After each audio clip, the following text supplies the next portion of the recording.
સૌપ્રથમ મંચ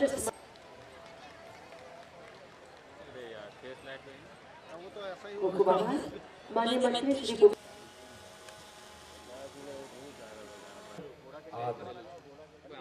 આગથી તાકાતવાન શું કે જે સમયના પ્રવાહની સાથે લુપ્ત થવાને બદલે વધુ ને વધુ સાંપ્રત અને પ્રસ્તુત થતી રહે. સમયાંતરે નવા સંદર્ભો અને નવા દ્રષ્ટિકોણ સાથે સંકોર્યા કરવી એ ઇતિહાસ પ્રેમનો જ નહીં, સરદાર struggle. He was the right-hand man of Mahatma Gandhi and his most trusted lieutenant too.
અભિનંદન, ધન્યવાદ.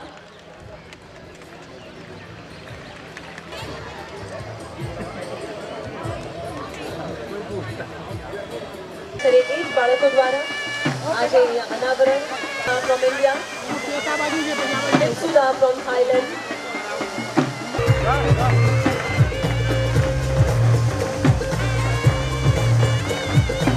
ભારત દેશની સૌથી મોટી તાકાત આજે છે અખંડિતતા, અને ભારતને અખંડિતતા પામનાર ગુજરાતના પનોતા પુત્ર સરદાર વલ્લભભાઈ પટેલ.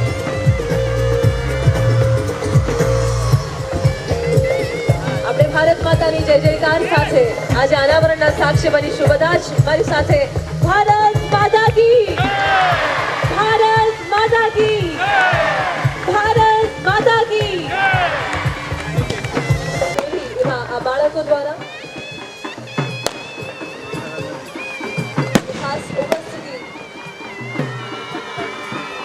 મુખ્યમંત્રી શ્રીમતી આનંદીબેન પટેલ સાથે માનનીય મંત્રીશ્રીઓ અને સૌ મહાનુભાવો, દરેક બાળકોની સાથે અને હવે આભાર દર્શન માટે આમંત્રિત કરીએ છીએ સભ્ય સચિવ SV PRET, અગ્ર સચિવ મહેસૂલ શ્રી કે શ્રીનિવાસ. સરદાર વલ્લભભાઈ પટેલ રાષ્ટ્રીય એકતા ટ્રસ્ટના પૂરો દેશ ગૌરવપૂર્વક સરદાર સાહેબની જન્મજયંતિની ઉજવણી કરી છે. ગુજરાત સરકારે એક નિર્ણય લીધો, સ્ટેચ્યુ ઓફ યુનિટી જે નર્મદા નદીના સાધુ બેટ ઉપર મૂકવાનું છે, એની એક પ્રતિકૃતિ એ અહીં મૂકવાનો નિર્ણય લીધો. 30 ફૂટ ઊંચાઈવાળી આ પ્રતિકૃતિનું આજે ઉદ્ઘાટન કરવામાં આવ્યું છે. ગુજરાતભરની અંદર આજે અનેક પ્રકારના કાર્યક્રમો સરદાર સાહેબની યાદમાં થયા છે. માત્ર યાદમાં નહીં પણ સાચા અર્થની અંદર વિદ્યાર્થીઓ સરદાર સાહેબનું જીવન ગમન જાણે, વાંચે અને પોતાના જીવનની અંદર ઉતારવા માટેનો પ્રયાસ કરે એવો ઉદ્દેશ આ કાર્યક્રમની પાછળ છે.